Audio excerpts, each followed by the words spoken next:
और सच्चा सेवक कौन है? अच्छा, भगवान का सच्चा सेवक कौन है पता है? हमारे यहाँ के संत हुए हैं जिनका नाम था परम संत श्री कबीर साहिब जी। बहुत बड़े संत हुए। एक समय की बात है, एक प्रकांड विद्वान पंडित, बहुत प्रकांड विद्वान, सब वेद शास्त्र उनको कंठस्थ थे। और वो क्या करते थे, वो घूम घूम के पूरे देश में सबसे जो है शास्त्रार्थ करते थे और पंडितों को हरा देते थे। तो वो उन्होंने क्या किया, अपने सभी वेद शास्त्र पुराणों को लेकर के पहुंचे कहाँ, काशी। जब काशी में पहुंचे और कहा काशी के पंडितों से कि हमसे शास्त्रार्थ कीजिए, हमसे शास्त्रार्थ करो और नहीं तो अपनी हार मान लो। तो काशी के पंडितों ने सोचा, अगर हम इनसे शास्त्रार्थ करेंगे और अगर हार गए तो बड़ी बदनामी होगी काशी की, कि काशी में इतने विद्वान प्रकांड ब्राह्मण हैं, पंडित हैं और हार गए शास्त्रार्थ में। तो सबने विचार किया और कहा इनको कबीरदास जी के पास भेज दो, इनको कबीर साहिब के पास भेज दो। तो उनसे कहा काशी के ब्राह्मणों ने कि ऐसा है महाराज, यहाँ तो बहुत पंडित हैं, हजारों पंडित हैं, विद्वान हैं, आप किससे किससे बहस करोगे, आप किससे किससे बहस करोगे? इसलिए ऐसा है, आप जाकर के कबीर साहिब को हरा दो तो जान लेना कि हम सब हार गए। खाली कबीर साहब को हरा दो जाकर के, आप जान लेना हम सब हार गए। बोले ठीक है। कबीरदास जी के पास पहुंचे और कहा हमसे शास्त्रार्थ कीजिए। कबीरदास जी कहने लगे, ठीक है, हम तो अज्ञानी आदमी हैं, मूढ़ हैं, जड़ हैं, हमें कुछ मालूम ही नहीं है, हम आपसे क्या शास्त्रार्थ करेंगे, हमने कभी पन्ना पलट के देखा नहीं, तो हम क्या शास्त्रार्थ करें आपसे। तो कहने लगे, काशी के ब्राह्मणों ने कहा है, पंडितों ने कहा है, आपके पास भेजा हमें और कहा जाओ उनसे शास्त्रार्थ कर लो, अगर कबीरदास जी को हरा दिया तो समझ लो हम भी हार जाएंगे। सारे ब्राह्मण हार गए, सारे पंडित हार गए काशी के। बोले अच्छा ऐसी बात है? बोले हाँ। तो कबीरदास जी कहने लगे उनसे कि हमें पहले ये बताओ, तुम समझ के पढ़े हो या पढ़ के समझे? समझ के पढ़े या पढ़ के समझे? अब उनके पास कोई जवाब ही नहीं। सब वेद पुराण उठा के देखे, सब शास्त्र पलट लिए, कहीं उसमें लिखा ही नहीं है कि समझ के पढ़े या पढ़ के समझे। कहते हैं कि जो भगवान का भक्त होता है उसके आगे मैया सरस्वती भी फेल हो जाती है। मैया सरस्वती भी फेल हो जाती हैं। आज वो ब्राह्मण जो थे चक्कर में पड़ गए, अब क्या करें, क्या बताएं इनको। कहने लगे हमारे पास तो उसका कोई जवाब ही नहीं है, आप ही बताओ। हमने हार स्वीकार कर ली। तो कबीरदास जी ने उनसे कहा कि अगर समझ के पढ़े होते, अगर समझ के पढ़े होते तो यहाँ हमसे पूछने नहीं आते, और पढ़ के समझे होते तो भगवान को जान रहे होते कि भगवान कौन है। इसलिए कबीरदास जी ने उनको हरा दिया। उन्होंने क्या किया, अपने सारे वेद पुराण शास्त्र गंगा नदी में प्रवाहित कर दिए और कबीरदास जी के चरणों में गिर पड़े और कहा गुरुदेव हमें अपना शिष्य बना लीजिए। शिष्य बन गए। तो देखिए असली अच्छा, सबसे अच्छा सेवक कौन है भगवान का, कि सेवक स्वामी एक मत, जो मत से मत मिल जाए, चतुराई रीझे नहीं, रीझे मन के भाई। सेवक और स्वामी, गुरु और शिष्य का जब मन मिल जाता है, मति से मति मिल जाती है, तब वो असली सेवक कहलाता है। ऐसा सच्चा सेवक अपना जीवन पूरी तरह अपने इष्ट देव के, अपने प्रभु के, अपने गुरु के चरणों में समर्पित कर देता है। जैसे भगवान प्रभु श्री राम चंद्र जी अयोध्या वासियों से कह रहे हैं क्या,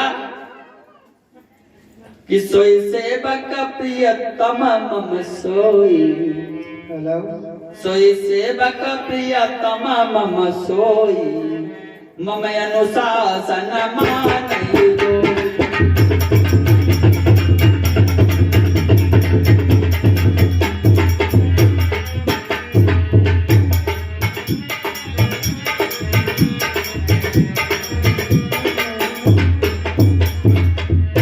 कहने लगे, भगवान समझा रहे हैं प्रभु श्री राम अयोध्या वासियों को क्या, कि सोई सेवक प्रियतम मम सोई, और मम अनुशासन माने जोई। भगवान प्रभु श्री राम ने कहा अयोध्या वासियों से कि सोई सेवक, मेरा सच्चा सेवक वही है जो मेरा अनुशासन मानता है। और भगवान का अनुशासन कहाँ है? भगवान का अनुशासन वेद और पुराणों में लिखा हुआ है। वेद जो है वो साक्षात भगवान, समझ लो भगवान की वाणी है। वेद और पुराण साक्षात भगवान के उपदेश हैं, भगवान की आज्ञा है। जो वेद पुराणों में लिखा है वो भगवान की आज्ञा है। भगवान आज्ञा दे रहे हैं कि ऐसा करो, ऐसा करना चाहिए। इसीलिए सच्चा सेवक जो होता है वो अपनी मनमति को पूरी तरह त्याग कर सदा अपने गुरु की या अपने इष्ट देव की मौज में चलता है। जैसे भक्त ने कहा भगवान प्रभु श्री राम से कि हे प्रभु, जिसमें आपकी प्रसन्नता हो, जिसमें आपकी प्रसन्नता हो आप वही काम कीजिए। तो भक्त क्या होता है? भक्त वही करता है जिसमें उसके भगवान की, उसके गुरु की प्रसन्नता होती है। भक्त वही काम करता है। और वो नहीं करता है कौन सा? कि जो साहिब को भावे नहीं, जो साहिब को भावे नहीं, सो बाट न बूझी रे, और साईं सौ सन्मुख रहो, इस मन सो जूझी रे। जो बात हमारे वेद पुराण नहीं कह रहे हैं कि ऐसा नहीं करना चाहिए, तो भक्त वैसा नहीं करेगा ना। जो वेद पुराण कहेंगे भक्त वैसा ही करेगा। हमारे गुरु को जो बात पसंद नहीं है, हमें उस काम को नहीं करना चाहिए। बोलो सियापति रामचंद्र भगवान की। देखिए हमारे देश में अपने गुरु के वचनों के आधार पर चल करके कुछ संत ऐसे हुए हैं जिन्होंने सारे जगत में अपना नाम किया है। कौन? कि अखिल विबुध जग में अधिकारी, अखिल विबुध जग में अधिकारी व्यास वशिष्ठ महानयाचार्य।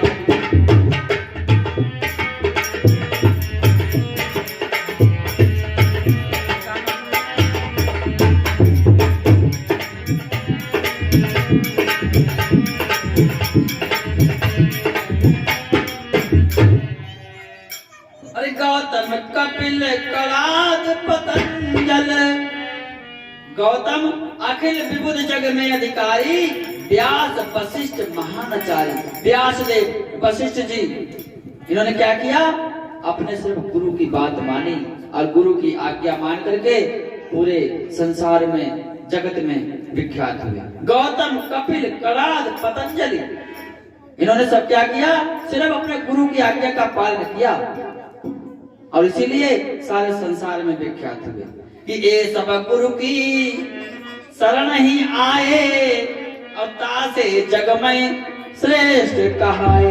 ये सब अपने गुरु की शरण में चले गए, भगवान की शरण में चले गए, इसलिए संसार में विख्यात हो गए।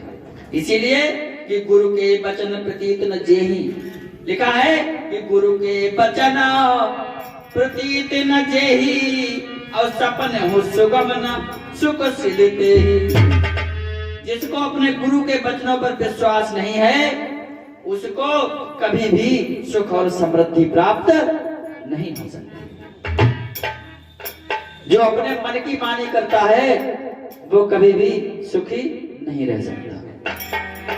और ये मन नहीं चाहता है कि कोई व्यक्ति कभी सुखी हो। मन तो यही चाहता है कि हम सब लोग परेशान रहे, हमेशा माया में उलझे रहे, इनके पास तक ना पहुंच पाए। मन तो ऐसे भटकाता रहता है। इसीलिए कहते एक बहुत बड़ी बात है, हमें मनुष्य क्यों कहा जाता है? हमें मनुष्य क्यों कहा जाता है? हमें मनुष्य इसलिए कहा जाता है क्योंकि हमारे अंदर मन की अधिकता है। हमारे अंदर मन की अधिकता होने के कारण हमें मनुष्य कहा गया। बोलो श्री सीता रामचंद्र भगवान की। तो भैया शाम को कथा प्रसंग कहाँ पर चल रहा था? हमें सुन रहे, जरूर सुन रहे। अच्छा तो भैया आप बताए दो फिर। बोलो शंकर भगवान की। भाई तो जा कहती तुम जो सुनते हो बाकी आदि हमें विषम मिलते हैं तो हम काहे सुनाए? पंचवटी पहुंचे। हाँ जय श्री राम। बोलो सीताराम सीताराम श्री राम जय राम जय जय राम।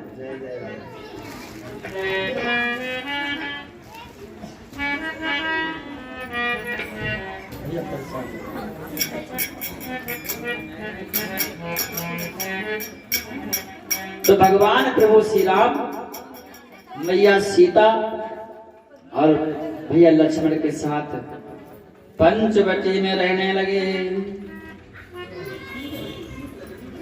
एक समय की बात है क्या, एक बार भगवान प्रभु श्री राम बैठे हुए हैं कि एक बार प्रभु सुख आसीना लक्ष्मण पहचान कहे चलही।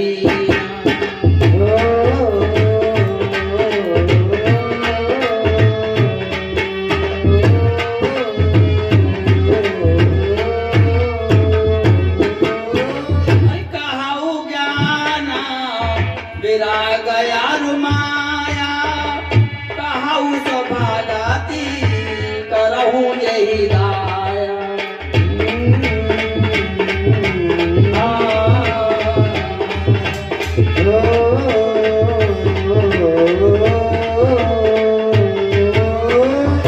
एक बार भगवान प्रभु श्री राम बैठे हुए हैं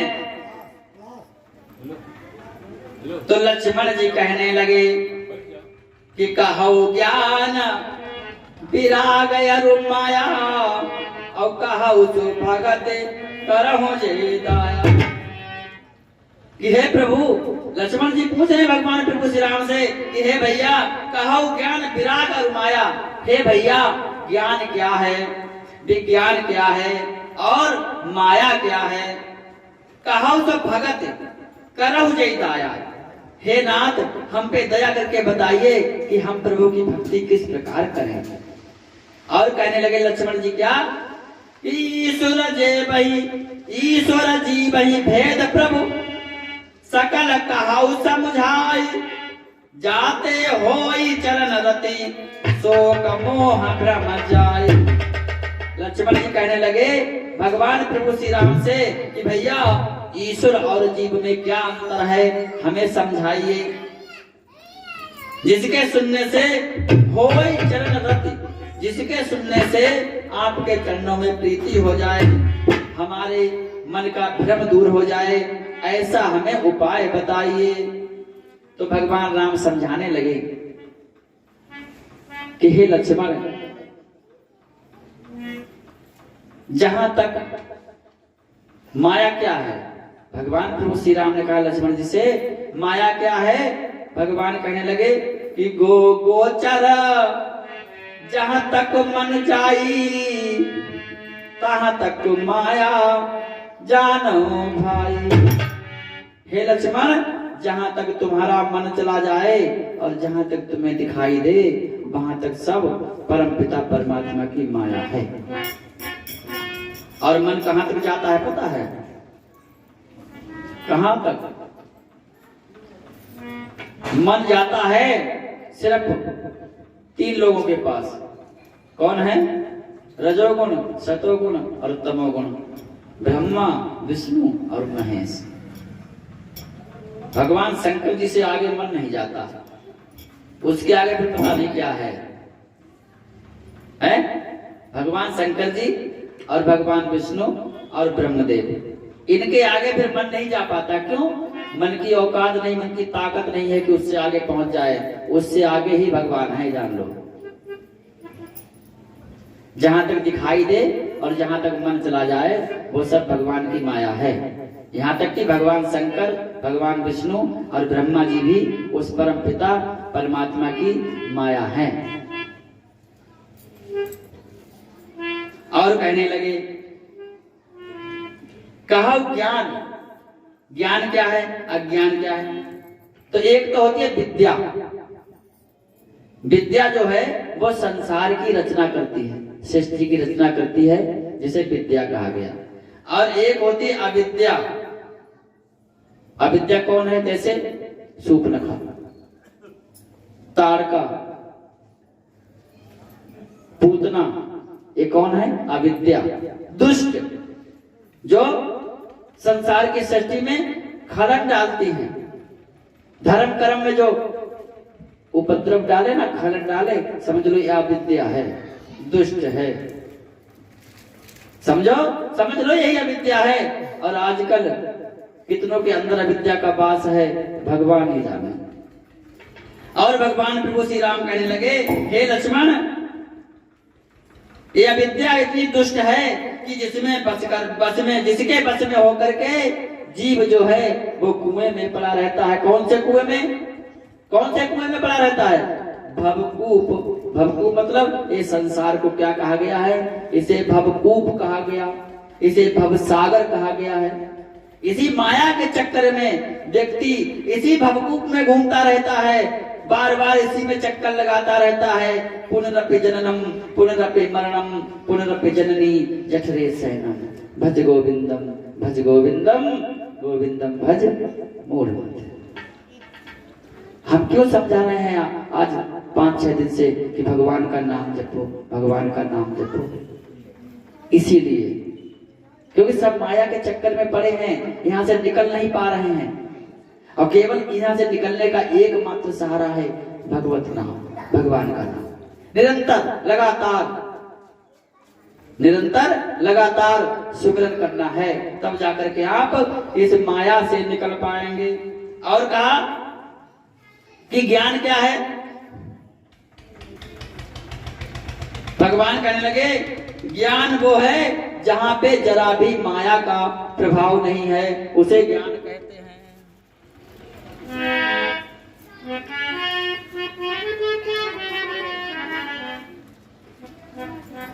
जहां पर माया का प्रभाव नहीं है हे लक्ष्मण, उसे ज्ञान कहते हैं। और ज्ञान कब प्रकट होता है? जब आपके अंदर भक्ति प्रकट हो जाएगी ना, भक्ति का वास हो जाएगा, तब ज्ञान प्रकट होगा, अन्यथा नहीं। और जैसे ज्ञान होगा तो वैराग्य अपने आप आ जाएगा, वैराग्य अपने आप स्वतः आ जाएगा। इस प्रकार भगवान प्रभु श्री राम ने भैया लक्ष्मण के लिए यहाँ पर बहुत ज्ञान दिया है। और कहने लगे कि ईश्वर और जीव में क्या भेद है? लक्ष्मण जी ने पूछा। भगवान कहने लगे कि जो अपने को माया नहीं समझता, मतलब जो अपने को ये शरीर नहीं समझता कि हमें शरीर नहीं है, हमें शरीर नहीं है, हम शरीर से अलग हैं, जो अपने को माया नहीं समझता वही जीव है। और जो ये कहता है कि हम ये शरीर ही तो हम ही हैं, तो वो समझ लो माया में फंसा है। और जो माया से निकल गया, समझ लो वो अपने आप को शरीर नहीं समझता, उसको अपने शरीर से मोह नहीं रह जाता। फिर जो माया से निकल जाता है उसको अपने शरीर से मोह समाप्त हो जाता है, यही जीव है। और जो मोक्ष का देने वाला है हे लक्ष्मण, वही कौन है? वही ईश्वर है, वही परमात्मा है, वही भगवान है। और कहने लगे हे लक्ष्मण, धर्म से वैराग्य, और वैराग्य से योग, और योग से ज्ञान की प्राप्ति होती है। ज्ञान जो है, ज्ञान ही मनुष्य को मोक्ष का देने वाला है। इस प्रकार लक्ष्मण जी को भगवान प्रभु श्री राम ने बहुत ज्ञान दिया। कहते हैं कि पल पल है बड़ा अनमोल, व्यर्थ मत खोना, ऐ मानव जीवन के पथिक कर्म रत होना। एक एक श्वास हमारी बहुत कीमती है, इसलिए बेकार ना जानी पाए। एक एक श्वास पे प्रभु का नाम चलना चाहिए। बोलो सीताराम, बोलो सीताराम, वृंदावन बिहारी लाल की जय हो। इस प्रकार काफी समय बीत गया पंचवटी में। एक दिन क्या हुआ कि रावण की भगनी सूर्पनखा, भगवान प्रभु श्री राम बैठे हुए हैं और क्या हुआ, रावण की बहन सूर्पनखा उधर निकलती है घूमने के लिए। और रावण की भगिनी सूर्पनखा आई एक बार घूमने को,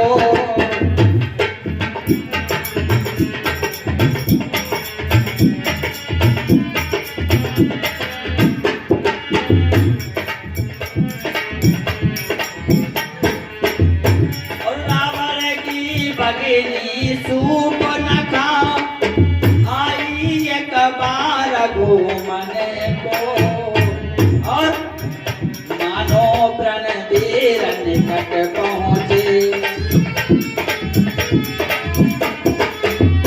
असुरों की आयु जूझने को।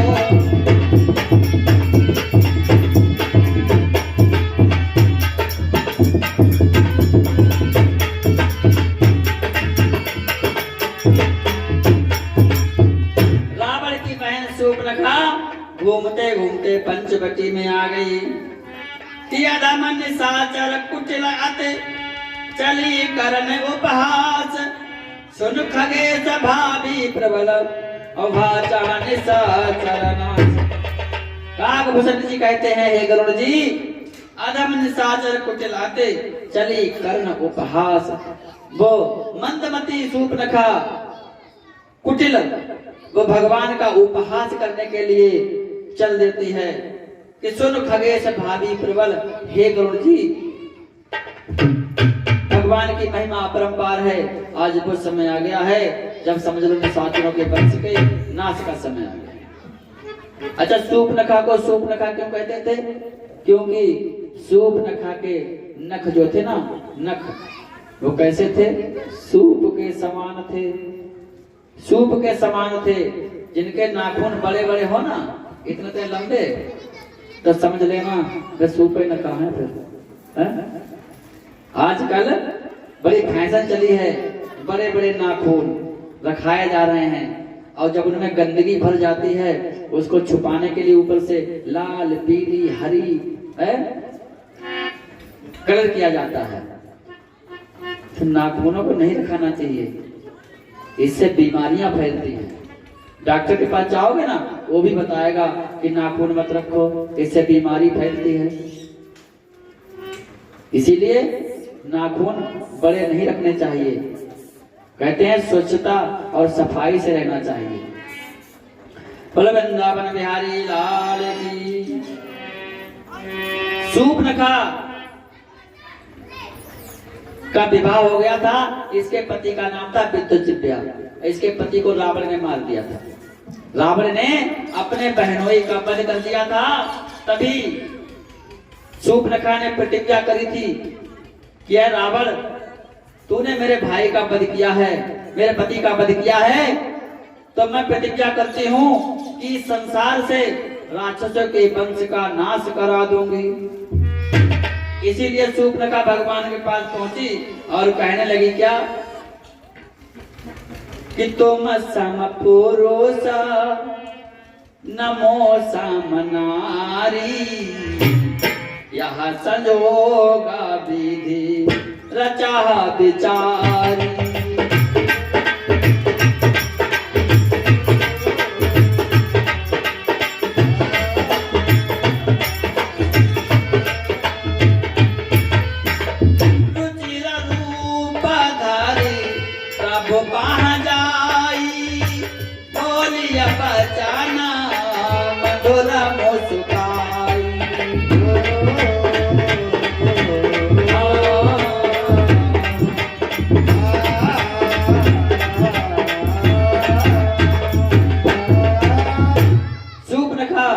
भगवान के पास पहुंची और जब प्रभु श्री राम को देखा है तो भगवान की सुंदरता तो अपार है ही, मोहित हो जाती है भगवान की सुंदरता पे और सोचने लगी कि क्यों ना इनके साथ में विवाह का प्रस्ताव रखा जाए। जाती है भगवान प्रभु श्री राम के पास में और कहने लगी क्या कि तुम सम पुरुष नमो सम नारी, यह संयोग विधि रचा विचारी। उसने क्यों कहा कि तुम्हारे समान पुरुष और मेरे समान नारी नहीं है इस संसार में। यहाँ पर उसने इसलिए नहीं कहा कि आप सुंदर हो और हम भी सुंदर हैं ना, उसने इसलिए कहा कि आपकी प्रतिज्ञा भी महान है और हमारी प्रतिज्ञा भी महान है। भगवान ने प्रतिज्ञा करी थी कि मैं इस संसार से राक्षसों के वंश का नाश कर दूंगा, और शूर्पणखा ने प्रतिज्ञा करी थी कि मैं इस संसार से राक्षसों के वंश का नाश करा दूंगी।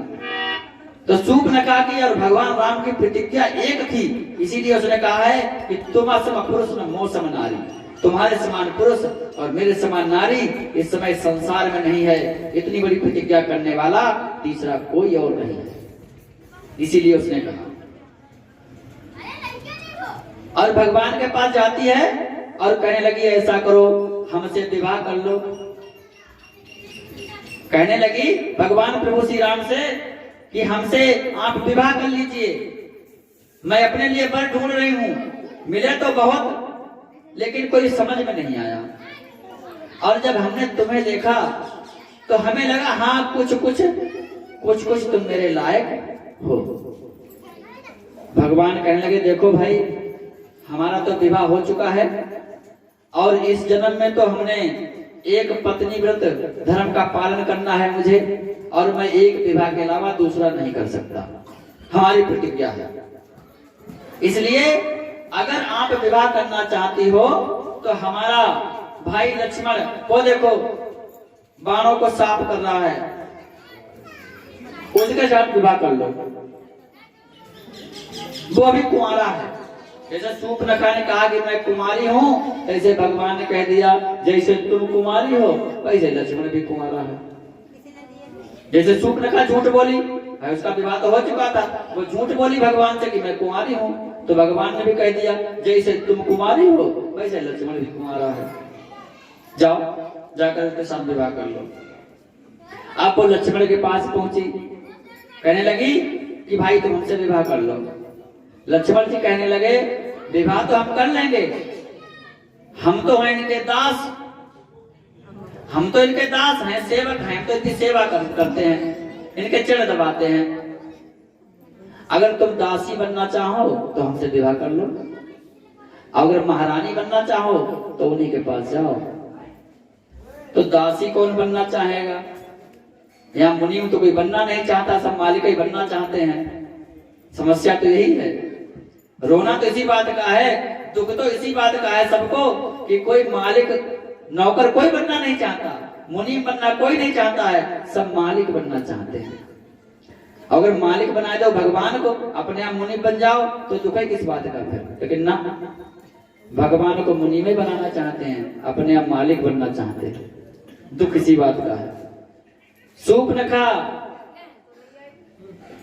पहुंच गई लक्ष्मण जी के पास, लक्ष्मण जी ने फिर उसको भगवान प्रभु श्री राम के पास भेज दिया। अब शूर्पणखा ने जाना ऐसे काम नहीं चलेगा, ये स्त्री जो है ना, ये नारी हमारे बीच में बाधा है, इसको समाप्त करो, पहले बाधा को समाप्त करो।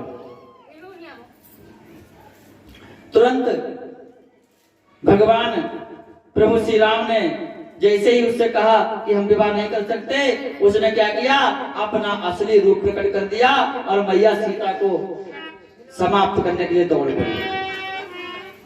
भगवान प्रभु श्री राम ने तुरंत इशारा किया और कहा, लक्ष्मण अब क्या देखते हो? तो आज्ञा श्री रघुनाथ की, लखन सके ना टाल, और काट दिए निश्चरी के नाक कान तत्काल। आज्ञा टाल नहीं सके भगवान प्रभु श्री राम की, और लक्ष्मण जी ने उसके नाक और कान काट लिए। जब उसके नाक कान कट गए, अब वो रोती चिल्लाती हुई वहां से चल दी है और जाकर कहां पहुंची? खरदूषण के पास में। खर और दूषण वहीं दंडकारण्य वन में रहा करते थे, वो अपने भाई खरदूषण के पास पहुंची। खरदूषण अपनी अपार सेना को लेकर के, भैया मेरी नाक तो कट गई, और अगर मेरी नाक कट गई है तो अब अपनी नाक संभालो और रावण कहलाना छोड़ दो, अपना नाम नकटा रख लो। आज से आपको लोग नकटा कहेंगे, और जिसकी बहन की नाक कट गई उसे कोई रावण कहेगा? कोई रावण नहीं कहेगा। रावण कहने लगा, तू खरदूषण के पास नहीं गई? शूर्पणखा कहने लगी, भैया मैं खरदूषण के पास गई थी, लेकिन एक ही तपस्वी ने खरदूषण की सारी सेना का संहार कर दिया और खरदूषण का वध कर दिया। जैसे ही खरदूषण का पद सुना है, रावण को बहुत जोर से धक्का लगा और उसने शूर्पणखा को समझा बुझा करके वापस भेज दिया और अपने महल में चला गया। आज इसको नींद नहीं आ रही है, चहलकदमी कर रहा है और सोच रहा है क्या? हाँ, खरदूषण मौसम बलवंता, खरदूषण मौसम बलवंता, तिन्हीं को मारई बिनु भगवंता।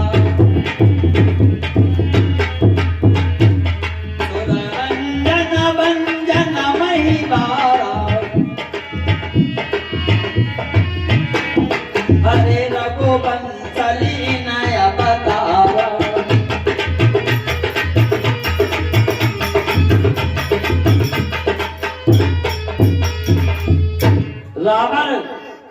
रावण जब महल में चला गया और उसको नींद नहीं आ रही है, सोच रहा है क्या कि खरदूषण मौसम बलवंता, इन्हीं को मारे बिनु भगवंता। रावण सोचने लगा, खरदूषण मेरे समान बलवान है, इसको बिना भगवान के कोई मार नहीं सकता, इसलिए हमें लगता है भगवान का अवतार हो गया है। और अगर का अवतार हो गया है तो सुर रंजन भंजन मई भारा, हरि रघुवंश लीन अवतारा, और तो मैं जाए पैर हट करियो। अगर भगवान में जा करके उनसे शत्रुता मोल लूंगा, उनसे बैर करूंगा और भगवान के हाथों मर करके इस भवसागर से पार हो जाऊंगा, भगवान के धाम को चला जाऊंगा। बोलो सीता रामचंद्र भगवान की। रावण सोच रहा है क्या? रावण सोच रहा है भगवान का अवतार हो गया, भगवान आ गए, और हम कौन सा मुख लेकर के भगवान के पास जाएं? रावण का मन सोच रहा है कि हम कौन सा मुख लेकर के भगवान के पास जाएं। क्यों? क्योंकि हमने भजन नहीं कर पाया, हमने भजन नहीं कर पाया। और भजन क्यों नहीं कर पाया? क्योंकि हमारे अंदर तामसिक प्रवृत्ति इतनी थी जिससे भगवान का भजन नहीं हो पाया। और जब भगवान का भजन नहीं हो पाया तो भगवान के पास जाऊं कैसे? कौन सा मुख लेकर उनके पास जाऊं? कि मैली चादर ओढ़ के कैसे द्वार तुम्हारे आऊं? हे पावन परमेश्वर मेरे, मन ही मन शर्माऊं। कि निर्मल वाणी पाकर तुझसे, हमें ये वाणी किसने दी? भगवान ने दी। बोलना, आज अगर हम बोल नहीं पाते तो कथा कैसे पढ़ते? कृपा तो इन्हीं की है कि हम बोल रहे हैं। कि निर्मल वाणी पाकर तुझसे, नाम न तेरा गाया, जहां जहां हो पूजा तेरी, कभी न शीश झुकाया। रावण सोच रहा है कि हे प्रभु, ये तामसी शरीर है, हमसे भजन नहीं हुआ है। होय भजन नहीं तामस देहा, मन क्रम वचन मंत्र दृढ़ एहा। इससे भजन नहीं होगा, ये राक्षसी शरीर है, तामसी शरीर है।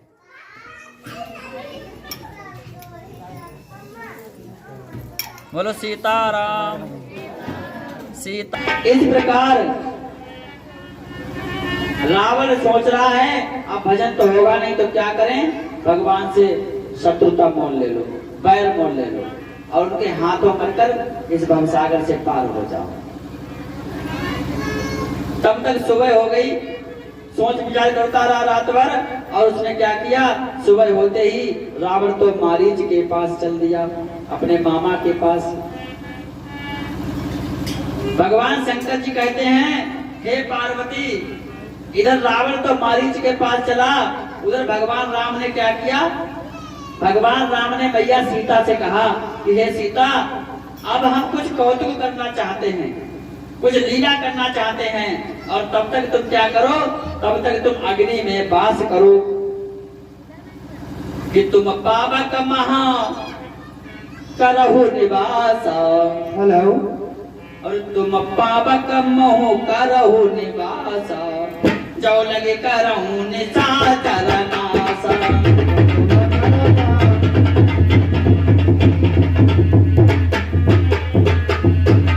लक्ष्मण हुआ मरम न जाना, जो कछु चरित रचा भगवान।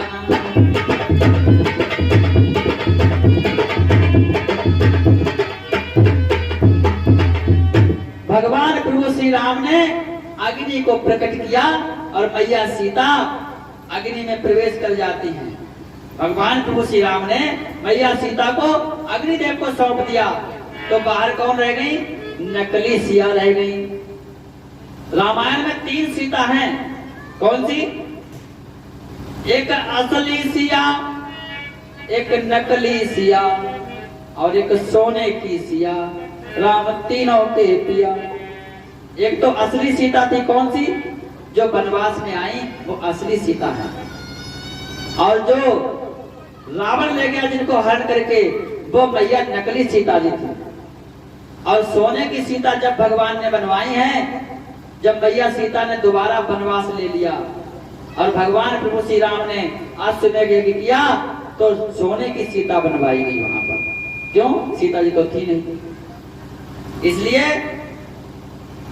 जो भगवान प्रभु श्री राम ने यहाँ पर लीला रची है, मैया सीता को अग्नि में प्रवेश कराया, ये भेद लक्ष्मण भी नहीं जानते थे। लक्ष्मण थे ही नहीं, वो तो कंदमूल भर लेने गए। लक्ष्मण भी नहीं जान सके। अब जान लो, जो भगवान के साथ हर समय रहते हैं और भगवान की लीला वो नहीं जान सके, तो हम और आप तो तुच्छ प्राणी हैं, जड़ हैं। हम कैसे भगवान की माया को जान सकते हैं? हाँ, अगर एक कृपा कर दें, इनका हम नाम जपें, तब हम भगवान की माया को जान सकते हैं, अन्यथा नहीं जान सकते। और वृंदावन बिहारी लाल की। इस प्रकार रावण मारीच के पास पहुंचा और कहने लगा जाकर के मारीच बैठा था अंदर कुटिया में, भगवान का ध्यान कर रहा था। एक ही बाण मारा था भगवान ने मारीच को, और तभी से वो भगवान का परम भक्त बन गया। कहते हैं प्रेम भी बिना भय के नहीं होता है, भय बिन होय न प्रीत। प्रेम भी जो है वो बिना भय के नहीं होता है।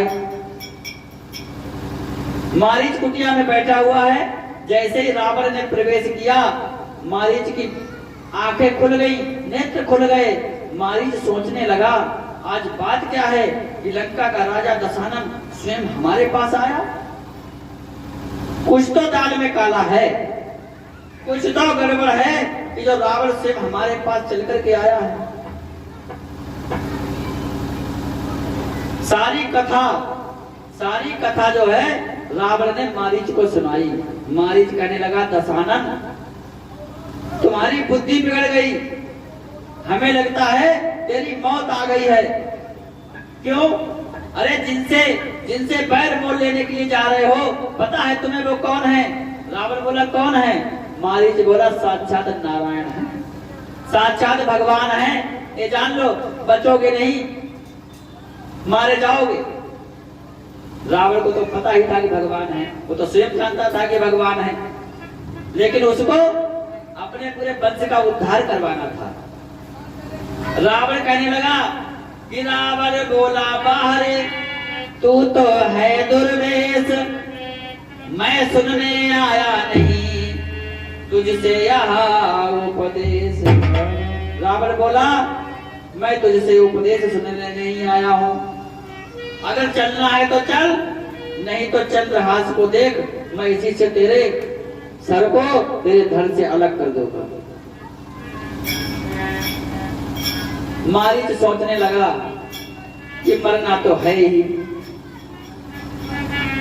अगर नहीं जाएंगे तो रावण मार देगा, और रावण के हाथों से मरने से अच्छा है कि भगवान के हाथों मर जाओ, कम से कम उद्धार तो हो जाएगा, भगवान के धाम तो पहुंच जाएंगे। ऐसा सोचकर रावण के साथ में मारीच चल देता है और पंचवटी में आ जाता है। पंचवटी में आकर के मारीच एक सोने का मृग बन गया, माया रूपी सोने का मृग बन जाता है। और जहां मैया सीता बैठी हुई हैं, सामने जाकर के कुछ दूरी पर उछल कूद करने लगा। जैसे ही मैया सीता ने सोने का मृग देखा, मैया सीता कहने लगी भगवान प्रभु श्री राम से, हे नाथ, अरे देखो कितना सुंदर हिरण है, कितना सुंदर मृग है, बिल्कुल उसकी काया सोने की तरह लग रही है। मृग नैनी ने जिस समय देखा मृग की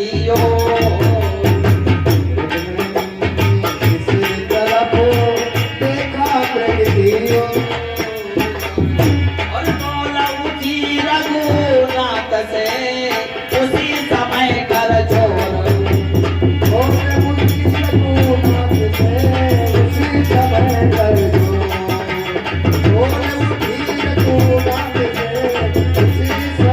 कर कहने लगी मैया सीता कि कैसा सुंदर मृग मनोहर, हाँ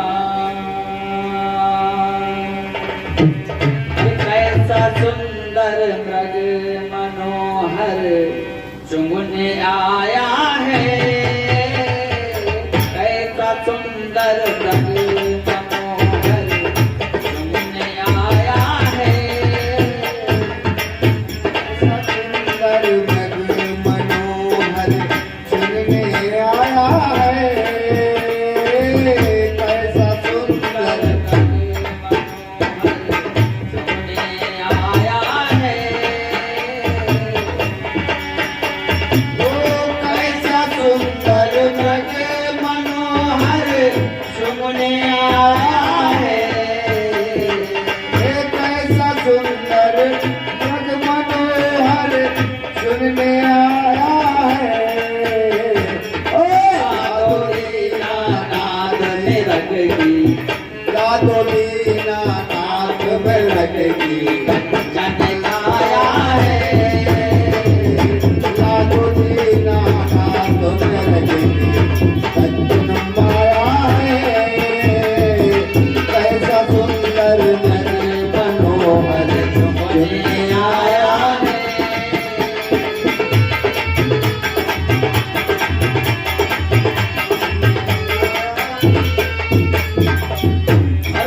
पर सींग नयन मत बाले, भंवरे जैसे काले काले।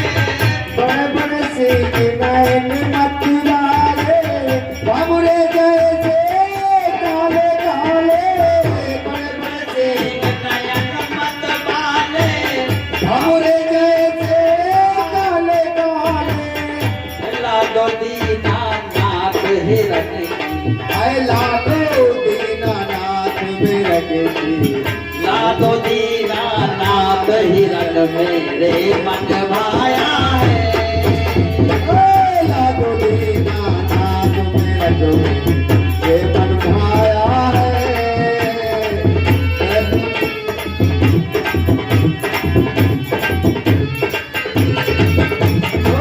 कैसा सुंदर मनोहर ये आया है। कैसा सुंदर मनोहर ये आया है। कैसा सुंदर जग मनोहर सुनने आया है। कैसा सुंदर मृग मनोहर सुनने आया है। दीनानाथ हिरन की, अरे लाडो दीनानाथ हिरन की कंचन गाया है।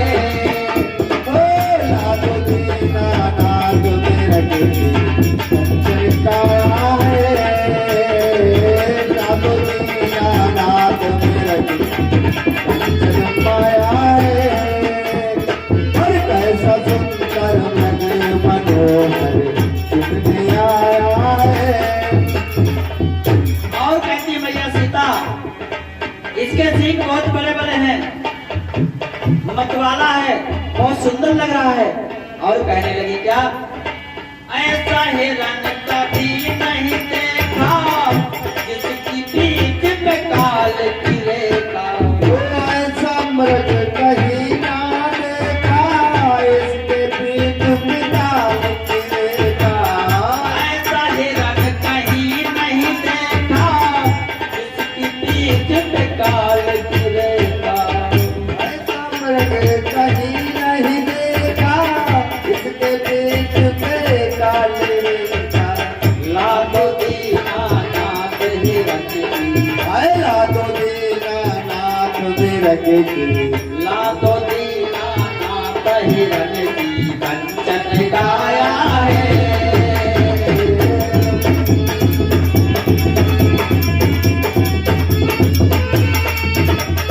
और लाडो दीनानाथ नाथ हिरन की कंचन गाया है।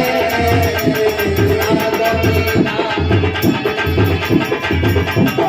आया है। मनोहर सुनने आया है।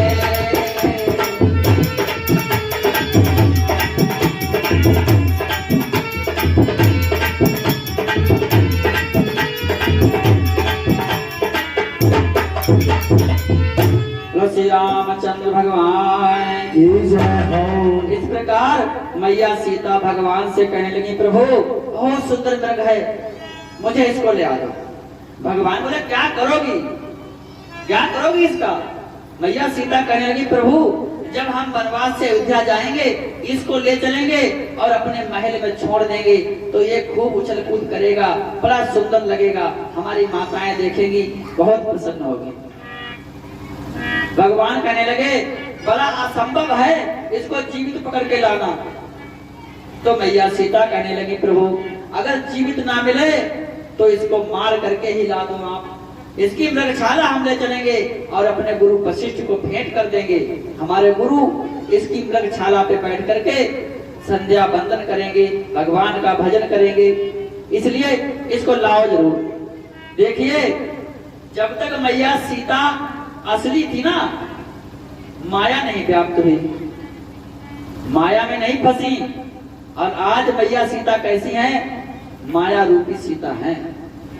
जब माया ने माया को देखा तो माया मोहित हो गई। माया रूपी सीता ने जब माया रूपी मृग देखा, माया पे मोहित हो जाती है। कहते पैसा कहाँ जाता है? पैसा भैया पैसे में जाता है।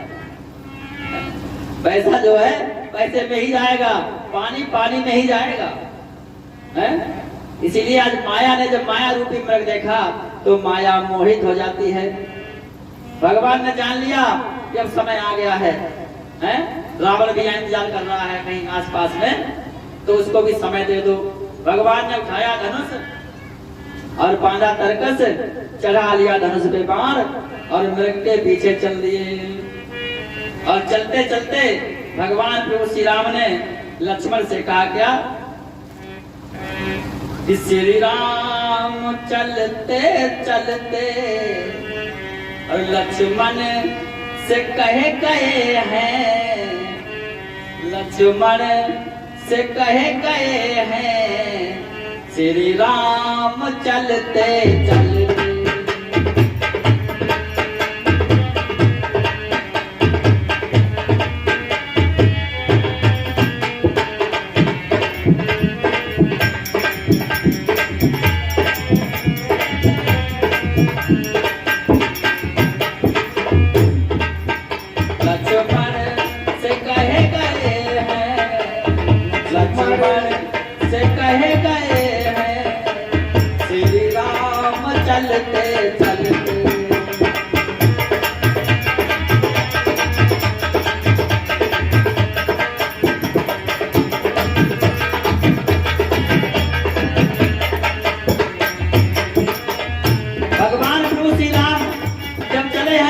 तो लक्ष्मण से कह गए भैया लक्ष्मण ध्यान रखना, यहाँ जंगल में बहुत सारे राक्षस घूमते हैं, कहीं ऐसा ना हो कोई राक्षस तुम्हारी भैया सीता पे अटैक कर दे, प्रहार कर दे, इसीलिए ध्यान रखना, मैं तुम्हारे आदिम सीता को करके जा रहा हूँ।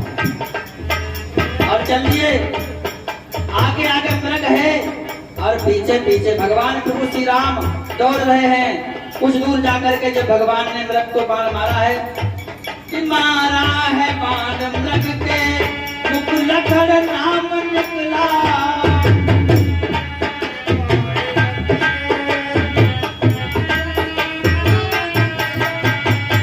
मारा है बाण मृग के मुख लखड़ नाम निकला।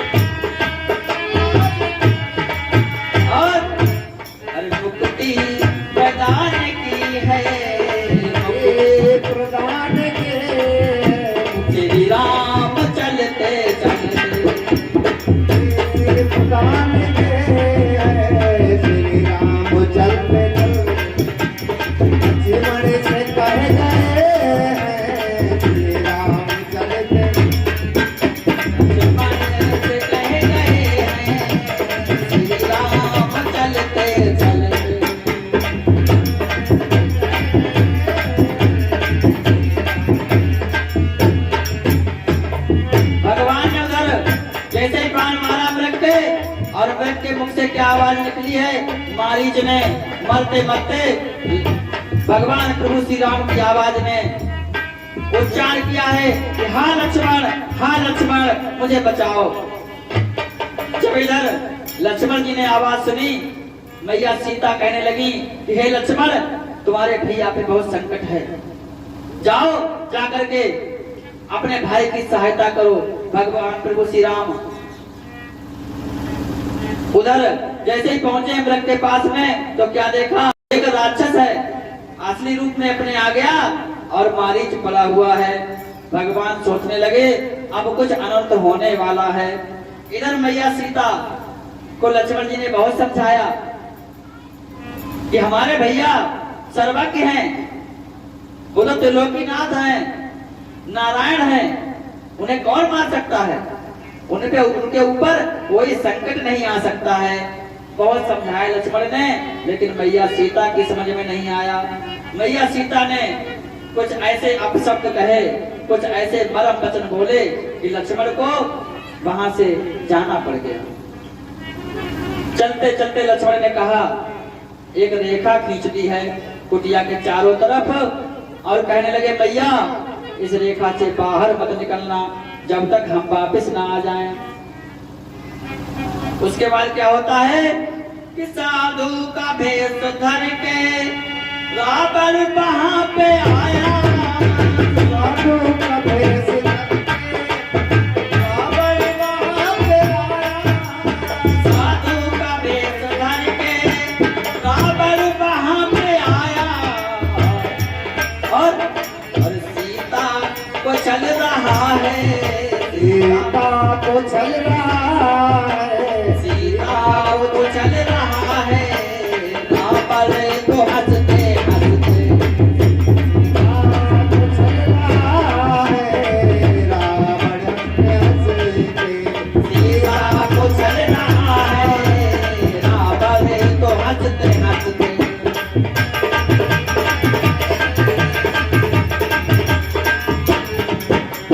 लक्ष्मण से कह गए हैं, लक्ष्मण से कह कह गए, गए श्री राम चलते चलते, लक्ष्मण से कह गए श्री राम चल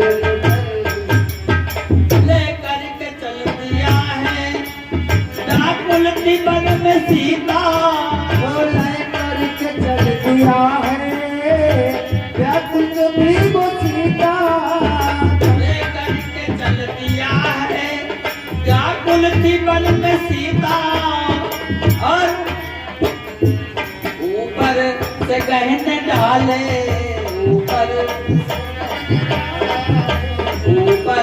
से गहने डाले, सीता ने रोते रोते, ऊपर से गहने डाले, सीता ने रोते रोते, ऊपर से कहने डाले सीता ने रोते रोते, ऊपर से कहने डाले सीता ने रोते रोते, श्री राम कह गए लक्ष्मण से कह गए हैं, श्री राम चलते चलते।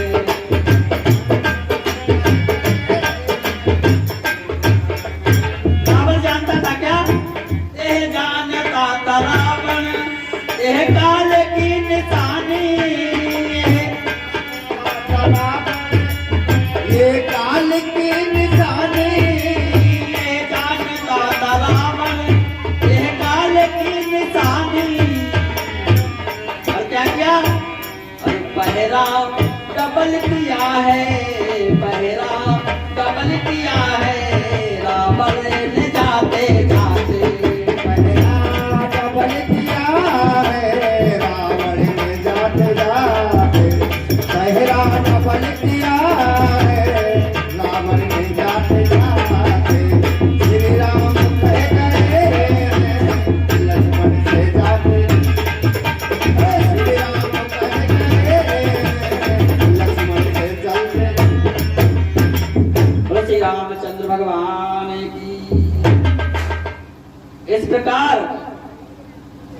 लक्ष्मण जी चल देते हैं, और उधर भगवान प्रभु श्री राम जैसे देखा ये तो मृग नहीं राक्षस है, और उसको मार के वापस आते हैं, तो रास्ते में लक्ष्मण जी मिल जाते हैं। भगवान सोचने लगे कि लक्ष्मण जी क्यों आ रहे हैं। लक्ष्मण जी से पूछा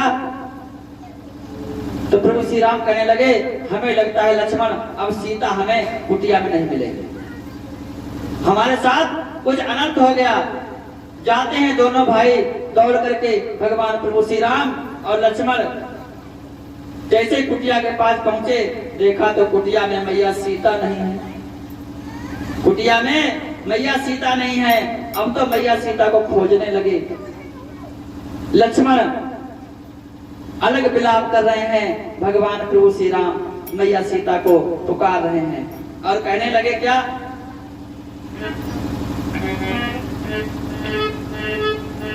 सिए तुम कहाँ हो, और सिए तुम कहाँ हो, हमें यह बताओ।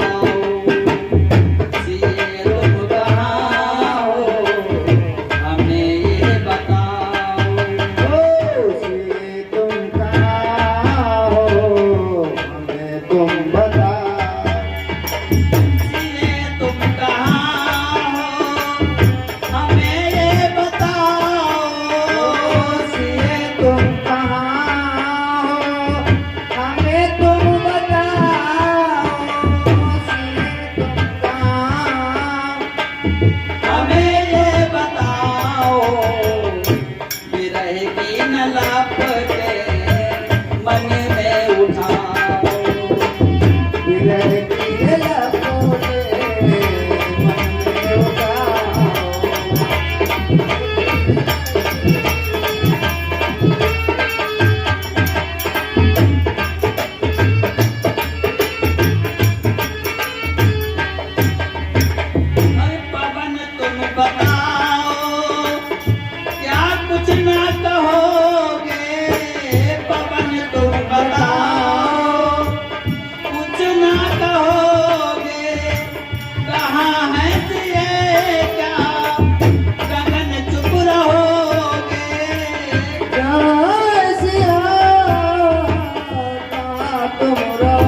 साथी बढ़ाओ, बिरह की न लापते मन में उठाओ।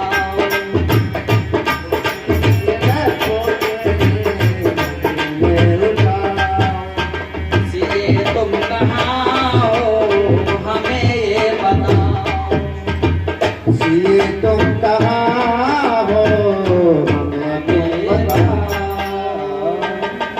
बोलो वृंदावन बिहारी लाल की।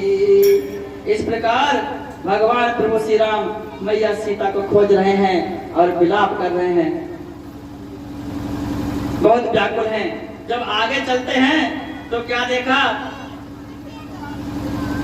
भगवान प्रभु श्री राम ने देखा है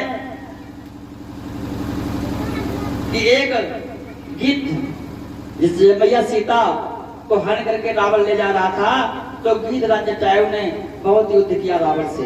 अंत में रावण ने गीधराज जटायु के पंखों को काट दिया और बेचारे वो एक लोथ बन करके वहीं गिर जाते हैं। जब भगवान पहुंचते हैं गीधराज जटायु के पास में, तो सीता कर जो है विलाप सुन करके गीधराज ने युद्ध किया था, आज जैसे ही भगवान प्रभु श्री राम पहुंचे हैं गीधराज के पास में और अपने हाथों को फेर दिया है गीधराज के ऊपर कि कर सरोज सिर परस्यो, कर सरोज सिर परस्यो, कृपा सिंधु रघुवीर, निरख राम छवि धाम सुख, विगत भई सब पीर। जैसे ही भगवान प्रभु श्री राम ने अपना हाथ फेरा है गीधराज जटायु के ऊपर, उनकी सारी पीड़ा जाती रही, सारा दुख दूर हो गया। कहते हैं रावण इतना दुष्ट था, अत्याचारी था, उसने इतने पाप किए, और जो दुष्ट और अत्याचारी हो उसको समझाना भी बेकार होता है। क्यों? कहते हैं कुछ लोग ऐसे होते हैं कि सब कुछ खाते हैं पीते हैं, उनको आप समझा नहीं सकते। अगर आप समझाने जाओगे तो वो आपका भी दिमाग खा जाएंगे। उनको समझाने का चाहोगे तो उल्टे ही आपका दिमाग वो खा जाएंगे। जैसे एक दृष्टांत यहाँ पे याद आ रहा है, एक गांव में एक बाबा रहा करते थे। एक गांव में एक बुजुर्ग थे, बाबा रहा करते थे, बहुत बुजुर्ग हो गए, बिल्कुल समझ लो उनका अंत समय निकट आ गया, बहुत चारपाई पर पड़े हुए हैं। एक दिन देवर्षि नारद जी घूमते घूमते उस तरफ निकले तो क्या देखा, बाबा जी बहुत परेशान हैं। नारद जी ने जाकर के बाबा से कहा कि ऐसा है, आप बहुत परेशान हो और आप हमारे साथ स्वर्ग लोक चलो, हम आपको स्वर्ग लोक ले जाएंगे। बाबा कहने लगे ऐसा है भाई, थोड़े दिन रुक जाओ, अभी हमारी लड़के जो हैं वो फसल वगैरह काट रहे हैं, धान गेहूं काट रहे हैं, तो फसल कट जाए और अंदर घर में पहुंच जाए, उसके बाद में हम आपके साथ स्वर्ग लोक चलेंगे।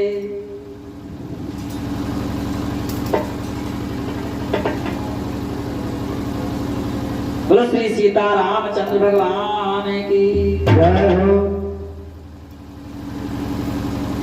जब नारद जी ने कहा उनसे स्वर्ग लोक चलने के लिए, बाबा ने मना कर दिया, अभी नहीं, थोड़े दिन रुक जाओ।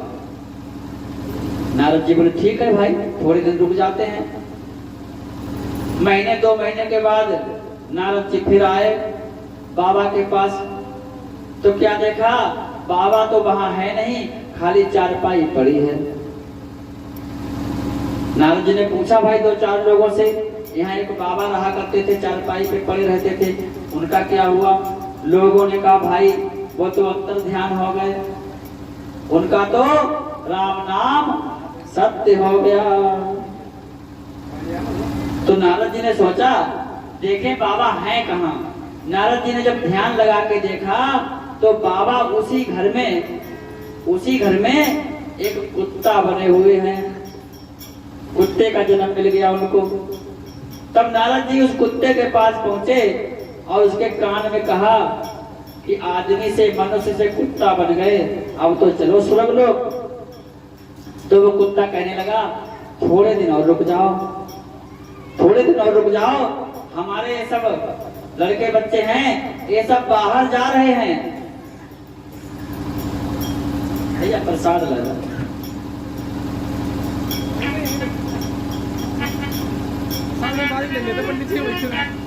तो नारद जी ने कहा उस कुत्ते से कि अब तो चलो। तो वो कुत्ता कहने लगा थोड़े दिन रुक जाओ, हमारे लड़के बच्चे हैं ये बाहर जा रहे हैं, घर में कोई नहीं है और हम घर की रखवाली करेंगे, तो थोड़े दिन के बाद आना, फिर हम चलेंगे। भाई नारद जी बोले ठीक है, थोड़े दिन के बाद आ जाएंगे। 2-3 महीने के बाद फिर नारद जी आए तो क्या देखा, वो कुत्ता भी वहां नहीं है। फिर नारद जी ने ध्यान रखा और ध्यान करके देखा कि कुत्ता कहाँ चला गया। तो क्या देखें कि वो कुत्ता मर गया और उसी घर में एक मेढक बना है। और जो घर में एक गड्ढा था जिसमें बर्तनों का पानी जाता था, पहले अक्सर गांव में माताएं बर्तन धोती थी तो घर में एक गड्ढा हुआ करता था, उसी में वो पानी सब भरा रहता था। तो उसी में वो मेढक बैठा है और उनके बच्चे क्या करते हैं, नाती पोते वो उनको मारते हैं। मिट्टी का एक छोटी सी गिट्टी उठाकर मारते हैं, वो मेढक अंदर चला जाता है फिर ऊपर आ जाता है। बचपन में हम लोग भी ऐसा किया करते थे जब नादान थे तब। बोलो वृंदावन बिहारी लाल की। तो नारद जी उस मेढक के पास गए और कहा आदमी से कुत्ता बने और कुत्ता से मेढक बने, अब तो चलो स्वर्ग लोक। तो मेढक चिल्ला पड़ा नारद जी पे और कहने लगा सुनो बाबा जी, जाओ जाके अपना काम करो, क्यों हमारे पीछे पड़े हो, स्वर्ग चलो स्वर्ग चलो। क्या रखा है स्वर्ग में? अरे जो सुख हमें यहाँ मिल रहा है ना, इनको देख देख के अपने नाती पोतों का ये तो स्वर्ग में भी नहीं मिलेगा। इसलिए हम जिस हाल में है ना, हमें उसी हाल में छोड़ दो, हमें उसी हाल में छोड़ दो, हम इसी हाल में अपने आराम से हैं, चैन से हैं। इसलिए भैया किसी को समझाना बेकार है। आदमी कहता है हम जिस हाल में हैं उसी में सही हैं। अगर कोई मदिरा पीता है या मांस खाता है, उसको समझाओ भैया गलत चीज है, अच्छी चीज नहीं है, तो पता क्या कहता है, तो भगवान ने बनाई काहे के लिए, ले अब क्या कहोगे, अच्छा तो क्या कहता है, डायरेक्ट कह देता है कि भगवान ने बनाई किस लिए। अब उनको समझाओ किस लिए बनाई है, तो समझाना भी बेकार है? समझाने जाओगे तो वो तुम्हारा मूड खा जाएंगे, दिमाग खा जाएंगे, पागल हो जाओगे। इसलिए स्वयं भगवान शंकराचार्य कहते हैं कि परिवर्तन स्वयं में, अन्य में नहीं। अगर बदलना है तो स्वयं बदलो, अपने आप बदलो। अगर आप बदलोगे तो जग बदलेगा, अगर स्वयं में बदल जाओगे तो फिर आपके लिए सब बदल जाएंगे। अगर आपकी दृष्टि सही है, आपके कान सही हैं, आपकी वाणी सही है, तो पूरे संसार में घूम आओ, सब आपके लिए सही मिलेंगे। क्यों? आपको सुनने की क्षमता है ना, आपके कान शुद्ध हैं, आप सुनना जानते हैं। और जो सुनना नहीं जानते उनका कहीं गुजारा नहीं है, ये जानते। अगर सुनना आ गया, सुनने की बहुत बड़ी कला है, अगर आपको सुनना आ गया तो समझ लो सब कुछ आ गया। आप एक दुष्ट व्यक्ति के पास भी बैठे रहेंगे, अगर आपको सुनना आ गया तो उसकी बातें भी आपको अमृत के समान लगेगी, ये जान लो। क्यों? क्योंकि आप उसको सुनेंगे तो जो बातें उसके अंदर से निकलेगी, जो गुण, जो वाक्य गुणमय होंगे आप उनको धारण करेंगे, और जो गुणमय नहीं होंगे आप उनको त्यागते चले जाएंगे। तो हमें क्या देखना चाहिए? भद्राण पश्यन्ति सर्वे भद्राण पश्यन्ति। हम क्या देखें? हम मनुष्यों के गुणों को देखें, उसके अवगुणों को ना देखें। हम अपने सामने वाले के गुणों को देखें, उसके दोषों को ना देखें। दोषों से हमें क्या मतलब है? हमें तो उसके गुणों से मतलब है, हमें तो उसकी अच्छाई से मतलब है। अगर हर व्यक्ति अपना अपना कर्तव्य समझने लग जाए तो कोई झगड़ा फसाद नहीं रहेगा। लेकिन हम लोग अपना कर्तव्य नहीं समझते कि हमारा कर्तव्य क्या है। हम पता क्या कहते हैं, हमारे बाप का हमारा कर्तव्य क्या है, हमारे कर्तव्य। हम दूसरे का कर्तव्य देखते हैं कि बड़े भाई का कर्तव्य क्या है, छोटे भाई का कर्तव्य क्या है, हमारे पिता का कर्तव्य क्या है, लेकिन हम ये नहीं सोचते कि हमारा कर्तव्य क्या है। अगर हम अपना कर्तव्य पे ध्यान दें, अपने कर्तव्य पे, तो सामने वाले का कर्तव्य अपने आप बदल जाएगा। कोई झगड़ा, कोई फसाद नहीं। बोलो श्री रामचंद्र भगवान की। इसलिए रावण को जो भी समझाता है, रावण किसी की मानता नहीं है और उसका उल्टा अपमान कर देता है। बोलो वृंदावन बिहारी लाल की। इस प्रकार भगवान प्रभु श्री राम गीधराज जटायु के पास पहुंचे और जिस समय गीधराज जटायु के पास पहुंचे हैं तो उन्मुदती आंखों के आगे, उन्मुदती आंखों के आगे बेदया भरी आंखें पहुंची।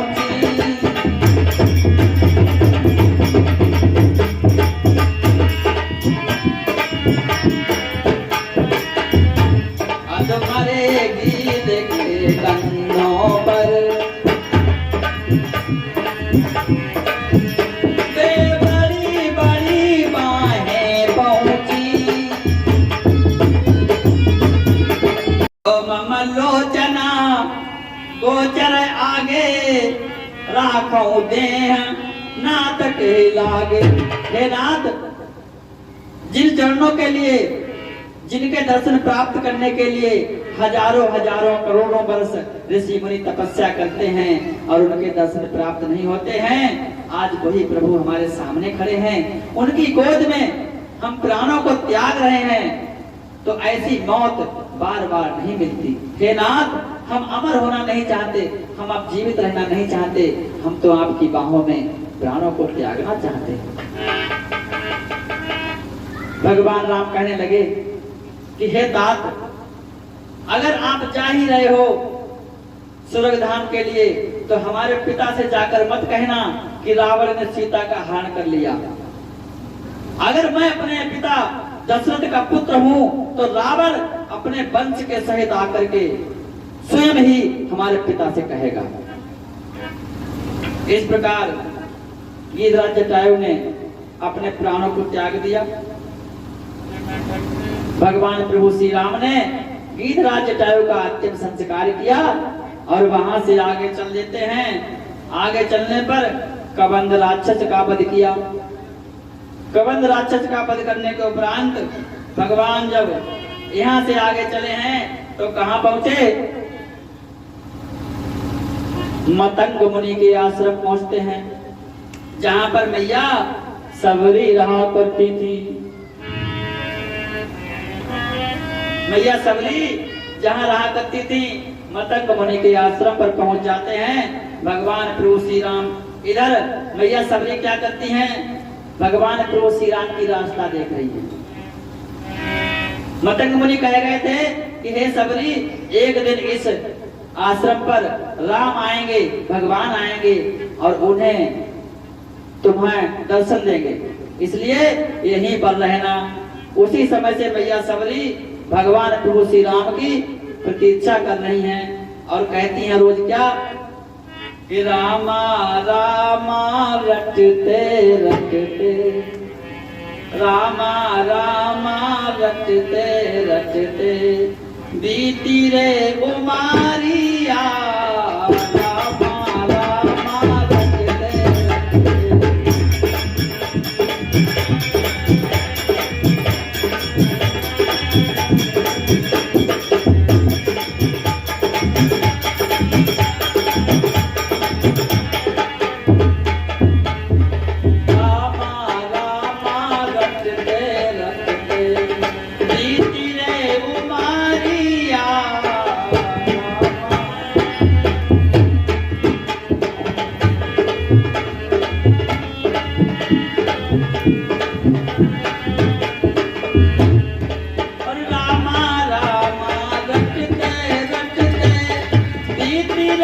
उमारिया रामा रामा रटते रटते बीती रे उमारिया रघुकुल नंदन कब आओगे रघुकुल नंदन कब आओगे साथी की डगारिया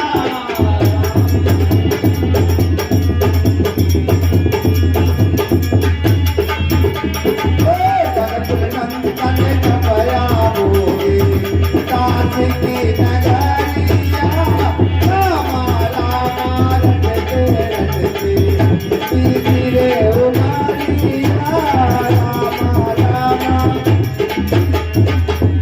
और कहती क्या अरे कौन किसी बुरी मैं फिलनी हूँ भजन बाप ना जानूं ओ कैसी मिलनी हूँ मैं भजन भाव ना जानूं नाम तेरे दर्शन के खातिर बन में जीवन पालूं ओ राम तेरे दर्शन के खातिर वन में जीवन बिताऊं और चरण कमल से निर्मल कर दो कमल से निर्मल कर दो काशी की नगरिया रामा रामा रटते रटते बीती रे उमारिया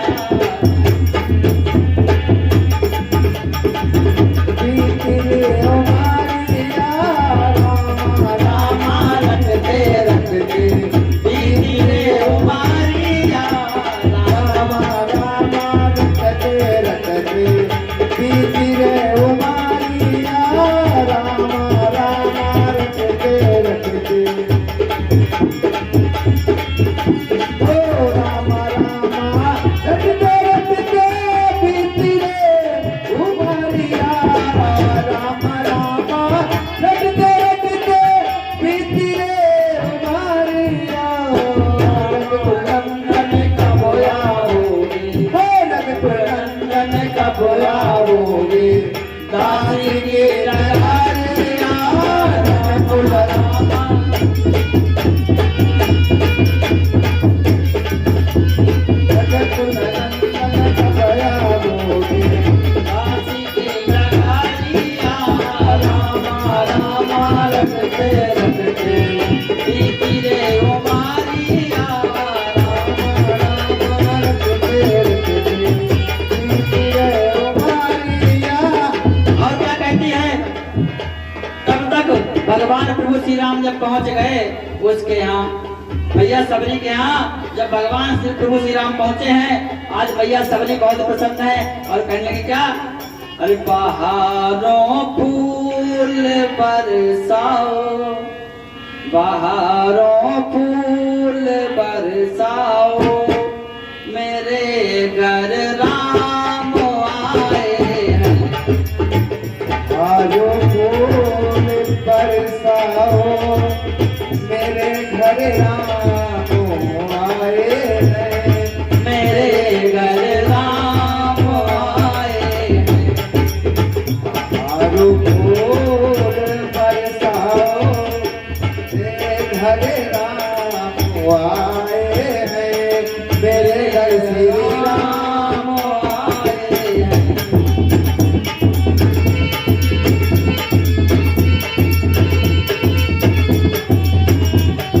मेरे घर श्री राम आए हैं लताओं इनसे मिल जाओ ओ लताओ इनसे मिल जाओ मेरे घर राम आए हैं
मीठे मीठे बेरों को लाती हैं और भगवान के सम्मुख रख दिए।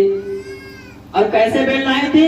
चक चक के तोड़ के लाई थी कि कोई मीठा है कोई खट्टा है, तो खट्टे जो होते थे उसको निकाल कर फेंक देती थी और मीठा चक के डलिया में रख लेती थी।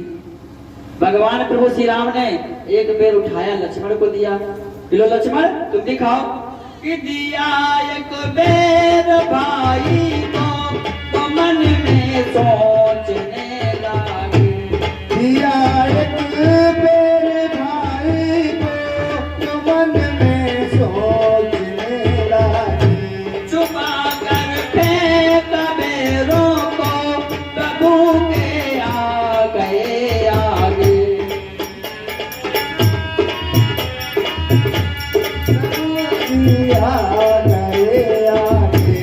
नवाकर मात चरणों में,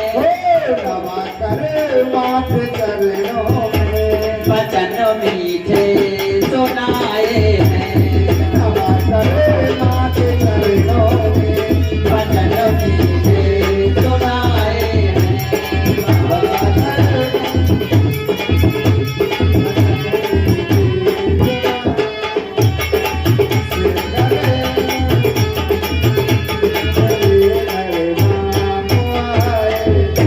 रामचंद्र भगवान की जय हो। बोलो सबरी माता की। भगवान प्रभु श्री राम जब मैया सबरी के पास पहुंचे, मतंग मुनि के आश्रम में, कि भिलनी की आंखों के आगे, और भिलनी की आंखों के आगे लक्ष्मण समेत प्रभु आ पहुंचे।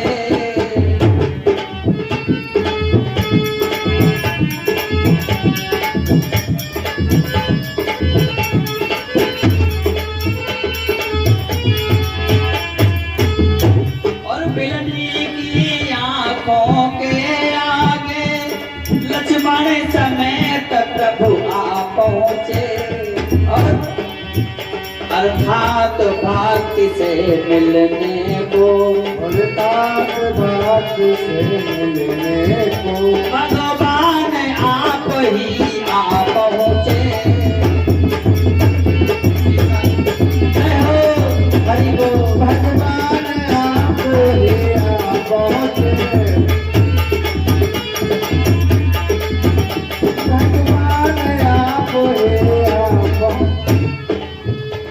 इस प्रकार भगवान प्रभु श्री राम पहुंच जाते हैं, और प्रेमी का सच्चा प्रेम देख राघव जी हाथ बढ़ाते हैं। जय हो।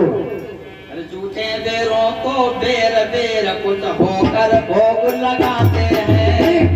बेरों को बेर बेर भोग लगाते हैं। प्रेमी का सच्चा प्रेम देख राघव जी हाथ बढ़ाते हैं, और झूठे बेरों को बेर बेर कुछ होकर भोग लगाते हैं। बेरों को बेर बेर कुछ होकर भोग लगाते हैं।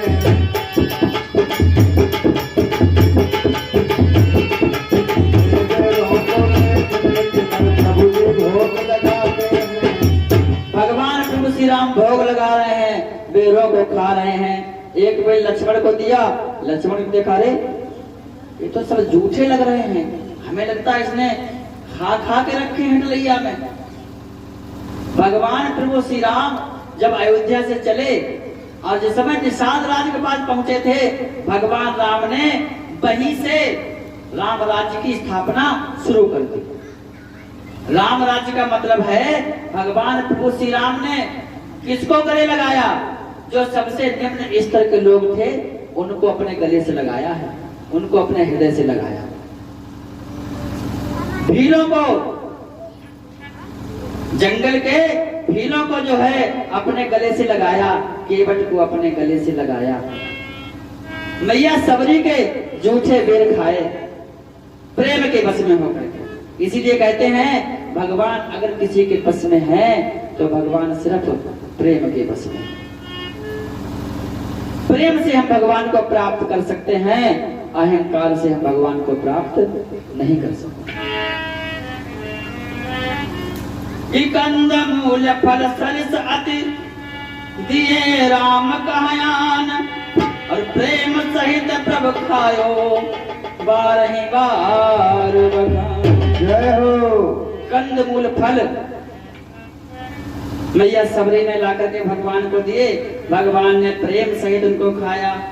कहते हैं आज भगवान प्रेम में मैया सबरी के जूठे बेरों को खा रहे हैं। बोलो श्री रामचंद्र भगवान। जय हो।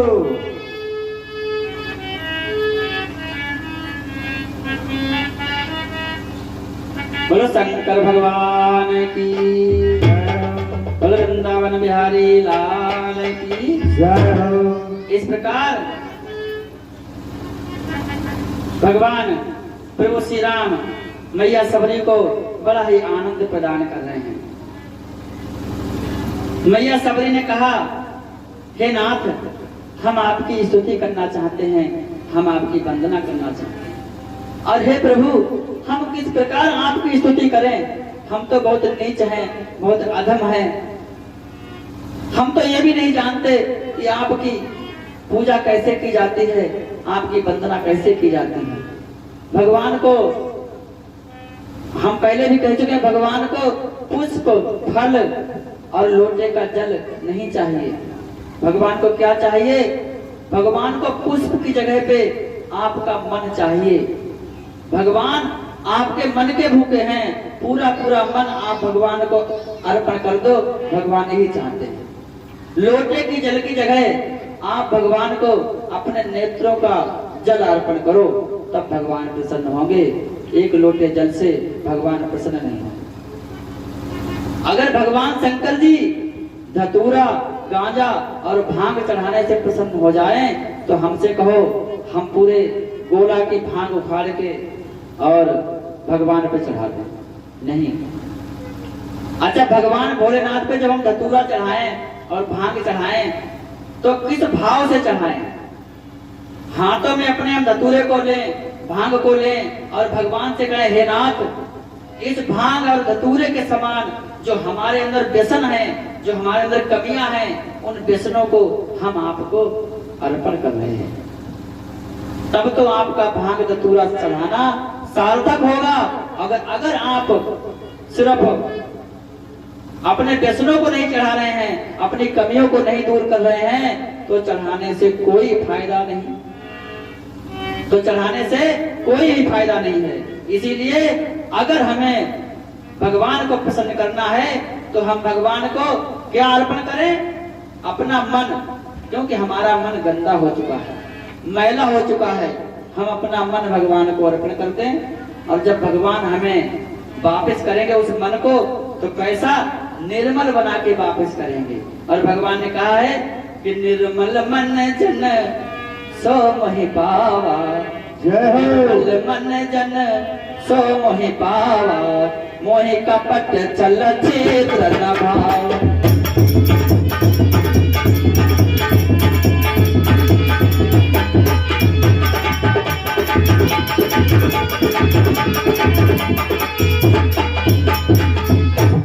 क्योंकि भगवान को निर्मल मन पसंद है। भगवान को वही पा सकता है जिसका मन साफ है। और मन किसका साफ होता है? जो संसार में किसी व्यक्ति का, व्यक्ति तो व्यक्ति छोड़ो, किसी पशु पक्षी का भी बुरा ना चाहे, तो समझ लो उसका मन साफ है। कहते हैं जीव जग और जगन्नाथ। हम किसकी बुराई करें, किसको बुरा कहें, किसकी निंदा करें? अगर हम किसी जीव की निंदा करते हैं, तो वो किसी जीव की निंदा नहीं है, वो भगवान जगन्नाथ की निंदा है, भगवान नारायण की निंदा है। इसीलिए हम किसी की निंदा ना करें, क्योंकि सभी के अंदर प्रभु का वास है, भगवान का वास है। ये सारा संसार जो भी दिखाई दे रहा है, जड़ चेतन सब राम में है। सिया राम में सब जग जानी, करो प्रणाम जोर जी के। कोई हमसे पूछे क्या इस माइक भी भगवान है? तो ये माइक भी भगवान है, माइक भी ईश्वर ही है। कैसे? जिस समय भगवान कृष्ण, भगवान कन्हैया जी ग्वाल वालों के साथ में माखन मिश्री खा रहे थे, तो ग्वालों से मुख से निकाल देते थे, छीन छीन के खाते थे। तो ब्रह्मा जी ने देखा तो सोचने लगे, अरे कैसे भगवान हैं, कैसे भगवान हैं जो ग्वाल वालों की जूठन खा रहे हैं। तो ब्रह्मा जी ने क्या किया, सारे ग्वाल वालों को, सारी गायों को और सारे बछड़ों का हरण कर लिया, ले जाकर ब्रह्मलोक में रख दिया। भगवान कन्हैया ने देखा कि ब्रह्मा जी ये क्या कर रहे हैं, कुछ बोले नहीं, ले जाते हो तो ले जाओ। और भगवान कन्हैया ने क्या किया, वैसे ही बछड़े, वैसे ही गायें और वैसे ही ग्वाल वाल, वैसे ही उनके कपड़े, वैसी ही उनकी लकुटिया, यानी जो डंडा था, लकुटिया, सब भगवान बने हैं। यहाँ तक कि उनके वस्त्र, उनकी लकुटी सब भगवान बने हैं। तो इसलिए जो जड़ चेतन जो भी चीज है सब में भगवान है, सब भगवानमय है, सब राममय है। इसीलिए हम किसी की निंदा ना करें, क्योंकि किसी जीव की निंदा भी भगवान जगन्नाथ की निंदा है। बोलो वृंदावन बिहारी लाल की जय, शंकर भगवान की जय, प्रेम से बोलो सीताराम सीताराम सीताराम श्री राम जय राम जय जय राम श्री राम जय राम जय जय राम। बोलो पवन पुत्र हनुमान की जय। मैया सबरी से भगवान बोले कि हे माँ, मेरे लिए सारे नाते बेकार हैं, सारे नाते व्यर्थ हैं। अगर मैं कुछ मानता हूँ तो सिर्फ प्रेम का नाता मानता हूँ, सिर्फ प्रेम का नाता मानता हूँ।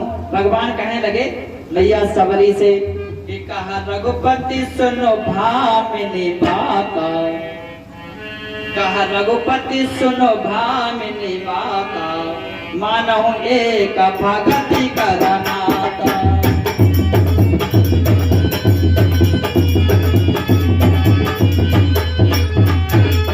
जाति पाति कुल धर्म बड़ाई, धन बल परिजन गुण चतुराई।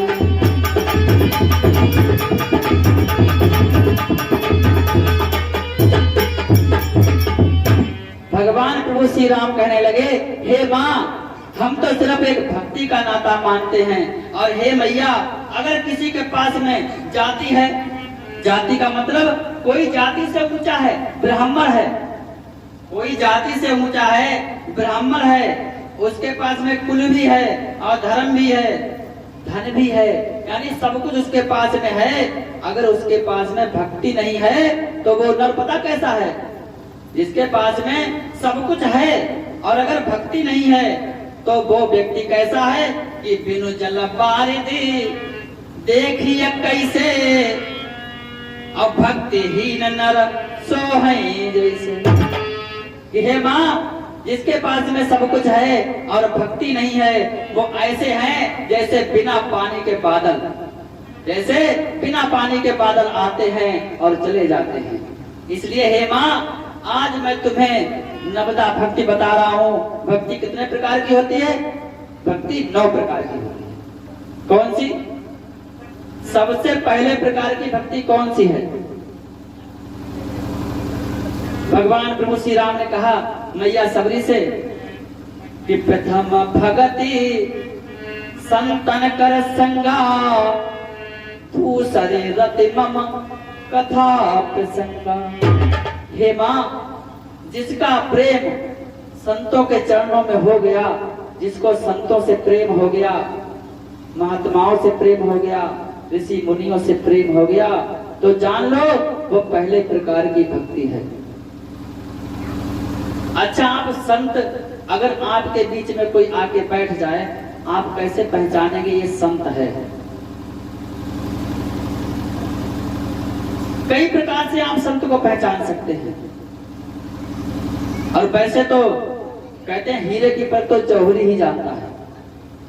संत को तो एक संत ही पहचान सकता है, संत को एक संत ही पहचान सकता है, ब्रह्म ऋषि को एक ब्रह्म ऋषि ही पहचान सकता है, संसार के व्यक्ति नहीं पहचान सकता। संत आपके बीच में बैठा रहेगा, आप उसको पहचान नहीं पाओगे।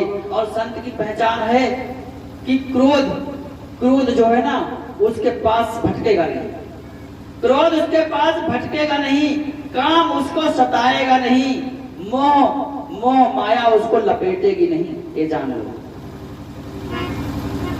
संत और ब्राह्मण की एक ही पहचान है, मैं बता चुका हूं।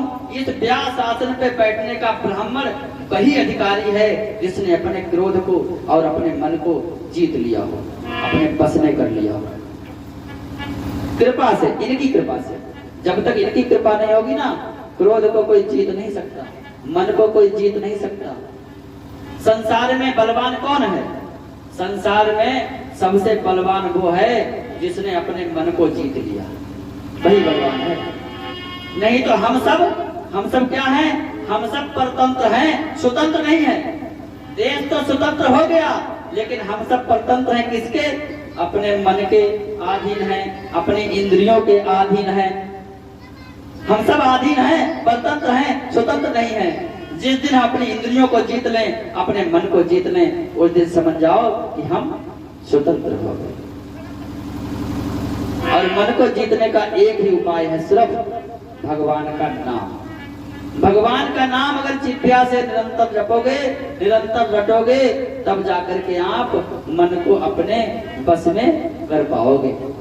बिना भगवान की कृपा के मन बस में हुआ नहीं करता है। बोलो वृंदावन बिहारी लाल की, बोलो शंकर भगवान की। कहते हैं कि रामचरितमानस, रामायण को हम जानते तो हैं कि रामचरितमानस है, लेकिन हम उसकी मानते नहीं। रामायण को हम जानते हैं, लेकिन हम उसकी मानते नहीं हैं। वेद पुराणों को हम जानते हैं, लेकिन हम उसकी बात मानते नहीं हैं, अपने जीवन में नहीं उतारते हैं। और भैया, जब तक जीवन में नहीं उतारोगे, आपके चरित्र में रामायण नहीं आएगी, उसको पढ़ने से कोई फायदा नहीं। चाहे आप रात दिन पढ़ते रहो, कोई लाभ नहीं। एक चौपाई पढ़ो, ज्यादा मत पढ़ो, एक चौपाई पढ़ो, उसको अपने जीवन में उतारो, अपने चरित्र में उतारो, तब तो लाभ है, अन्यथा कोई लाभ नहीं। बोलो वृंदावन बिहारी लाल की, बोलो शंकर भगवान की। इस प्रकार भैया सबरी को भगवान प्रभु श्री राम समझा रहे हैं क्या कि हे माँ, भक्ति 9 प्रकार की होती है। मैं तुम्हें नवदा भक्ति बता रहा हूँ कि प्रथम भगति संतन कर संगा और दूसरे रति मम कथा प्रसंगा। पहले प्रकार की भक्ति है संतों का संग। कहते हैं हम लोगों को तो बोलना भी नहीं आता, हम लोगों को बोलना नहीं आता, चलना नहीं आता, उठना नहीं आता, बैठना नहीं आता, देखना नहीं आता। अब बोलना कब आएगा? महापुरुषों ने कहा है कि 12 वर्ष रहो संत की टोली, और तब आएगी बोलने के लिए आपको एक बोली। अगर आप संतों का जब संग करोगे 12 वर्ष, तब आपको एक बोली बोलनी आ पाएगी। हम लोगों को पता नहीं क्या बोलें, कितना बोलें, कब बोलें और कहां पे बोलें। हम लोगों को यही नहीं पता है कि हम कितना बोलें, कब बोलें, कहां पर क्या बोलें, क्या देखें। ये आंखें भगवान ने बनाई हैं, तो इनसे हम क्या देखें, इन कानों से क्या सुने, हमें मालूम नहीं है। हम इनसे वो चीज देखना चाहते हैं जो हमारे मन को खराब करती है, और वो चीज हम कभी नहीं देखते जो हमारे मन को शुद्ध करती है। इसीलिए हमारे वेद पुराण शास्त्र बताते हैं कि हम क्या देखें, क्या ना देखें, क्या सुने, क्या ना सुने, और क्या बोलें, कब बोलें, कितना बोलें और कहां पर हम बोलें। जैसे भगवान की कृपा से हम यहाँ बैठे हैं ना, तो बहुत बोल रहे हैं, आप सब लोग चुप हो और हम ही बोले जा रहे हैं। लेकिन जब हम नीचे उतरेंगे ना, तो इनकी कृपा से हम चुप होंगे और आप लोग बोलोगे। क्यों? ये मुख बनाया है ना सिर्फ भगवान ने इसलिए कि हमारा गुणगान गाओ, हमारा नाम तुम्हारी जिह्वा पे निरंतर चलता रहे। मनुष्य का सिर्फ लक्ष्य, हम अपने आप को स्वयं नहीं जानते, वेद कहते हैं पहले अपने आप को जानो, स्वयं को जानो, उसके बाद में कोई काम करो। वेद कहते हैं कि स्वयं को जानो। जिस दिन हमारे अंदर प्यास जग गई कि हमें अपने आप को जानना है, उस दिन आप कुछ कर दिखाओगे। लेकिन हमें यही नहीं मालूम कि हम कौन हैं, कहां से आए हैं, हमारा काम क्या है। हमारा लक्ष्य सिर्फ एक ही है, वो है भगवत प्राप्ति का। मानव तन इसलिए मिला है कि भगवान का नाम जप करके, इनका भजन करके इनके पास पहुंच जाओ। क्यों? क्योंकि हम सब इन्हीं के हैं। ये संसार एक सपना है, केवल अगर सत्य है तो हरि भजन, भगवान का भजन सत्य है और सब सपना है। इसीलिए हम हाथ जोड़ के प्रार्थना करते हैं, रोज कहते हैं आज 6-7 दिन से कि भगवान का नाम जपो। ज्यादा नहीं तो 12 घंटे में 12 मिनट निकाल दो, 24 घंटे में 12 मिनट। 12 मिनट के लिए अपना मोबाइल स्विच ऑफ कर दो और पत्नी बच्चों से, बीवी से, संसार से हट जाओ। समझ लो कि हमारा शरीर नहीं है, हम एक तत्व हैं, एक आत्मा है जो बैठे हैं और भगवान का नाम जप रहे हैं। इस संसार से अलग हो जाओ, 12 मिनट के लिए बैठकर भगवान का नाम जपो और भगवान में मन को लगा दो। लेकिन हम लोग उल्टा करते हैं, हमने शरीर तो भगवान में लगा दिया, शरीर से भगवान की कथा में बैठे हैं और मन से हम कहाँ हैं? हम मन से अपने घर हैं। उल्टा कर दिया, जबकि मन हमें भगवान में लगाना चाहिए और शरीर संसार में लगाना चाहिए। लेकिन हम लोग उल्टा कर रहे हैं। एक पद हमें मिल जाता है, एक पद प्रतिष्ठा हमें मिल गई तो हमें ये नहीं पता कि हम इसको भोगें कैसे, किस प्रकार इसको भोगें। कहते हैं एक पद भी अगर आप धर्म पूर्वक भोगोगे, उसको चलाओगे, तो वो पद ही आपको भगवान की प्राप्ति करा देगा, अगर धर्म पूर्वक भोगोगे तो। लेकिन नहीं, आजकल लोगों ने धर्म को जो है वो धंधा बना दिया, धर्म को धंधा बना दिया है। लेकिन कहा यह गया है, हमारे शास्त्र वेद पुराण कहते हैं कि धंधा भी ऐसा करो कि जो धर्म बन जाए, धंधा भी ऐसा करो जो कि धर्म बन जाए। इसलिए हम सभी लोग अगर अपने जीवन में अपने लक्ष्य को प्राप्त करना चाहते हैं तो 2 चीजों को कभी ना भूलें। अगर आप 2 चीजों को कभी ना भूलेंगे तो आप जो धंधा करेंगे वो धर्म बन जाएगा। वो 2 चीज कौन सी हैं? एक तो मौत। आदमी को हमेशा याद रखना चाहिए कि हमें मरना है, यहाँ हमेशा नहीं रहना है, हमें मरना है। और दूसरी चीज है ईश्वर, भगवान को याद रखना चाहिए कि हम जो गलत कर रहे हैं, बुरा कर रहे हैं, कोई तो शक्ति है, कोई तो है जो हमें देख रहा है। अगर 2 चीजें आपको जीवन में याद रहती हैं तो आपसे कभी भी पाप हो नहीं सकता जीवन में। क्यों? जैसे ही कोई कार्य करने चलोगे याद आ जाएगा, अरे भगवान देख रहे हैं, परमात्मा देख रहे हैं। और हम क्यों कर रहे हैं? किसके लिए कर रहे हैं? हमें तो मरना है, हमें तो मरना है, फिर ऊपर जाना है, तो हम किसके लिए गलत करें? अब क्यों करें? हमेशा तो रहना नहीं यहाँ पर, तो हम क्यों किसी से घूस लें?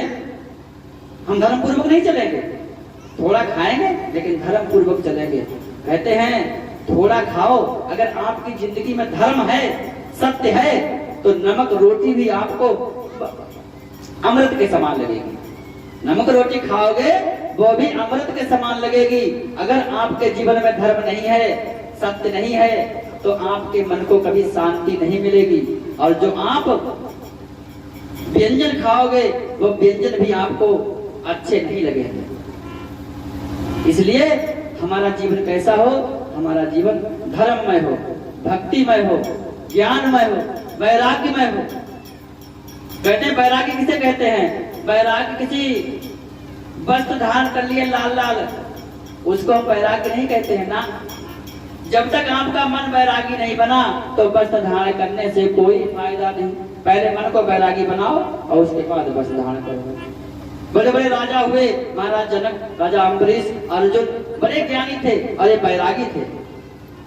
जिस समय भीष्म पितामह ने प्रतिज्ञा की कि कल एक पांडव का वध कर देंगे, अर्जुन सो रहे हैं। द्रौपदी ने जाकर कहा अर्जुन से कि भीष्म पितामह ने प्रतिज्ञा कर ली, आप सो रहे हो। अर्जुन बोले हमें काहे की चिंता, हमें चिंता नहीं उसकी और उसे चिंता हमारी है। हम चिंता नहीं करते, हम सिर्फ चिंतन करना जानते हैं। अर्जुन कहने लगे हम चिंता नहीं करते कि कल क्या होगा, अरे हम तो चिंतन कर रहे हैं, हम तो कृष्ण कृष्ण जप रहे हैं, अब कृष्ण जाने कल क्या होगा, अब चिंता कृष्ण करें, हम चिंता नहीं करेंगे। तो हमें क्या करना चाहिए, हम चिंता ना करें, हम चिंतन करें भगवान का, इनको मालिक बना दें, इनका चिंतन करें, इनका नाम जपें, बस आगे तो ये देख ही लेंगे। जो सारे संसार का पालन करता है, तीनों लोगों का भरण पोषण करता है, वो क्या आपका नहीं करेगा अगर आप उसको चिंतन करोगे। अगर आप विधायक जी के दरवाजे पे जाकर बैठ जाएं, एक दिन नहीं सुनेंगे, 2 दिन नहीं सुनेंगे, 3 दिन नहीं सुनेंगे, अरे 8-10 दिन में तो सुनेंगे, कुछ तो कहेंगे, कुछ तो जवाब देंगे, कुछ तो सांत्वना देंगे। तो इसी तरह भगवान है, कब तक नहीं सुनोगे, सुनोगे तो एक दिन तो सुनना ही पड़ेगा इनको। इसीलिए कहा है कि जब तक जीवन है राम राम रखते रहो, और कभी तो इनके कान में भनक पड़ेगी। इसलिए जो है हमारा जीवन धर्ममय हो और हमारी जिह्वा से भगवान का नाम निकले।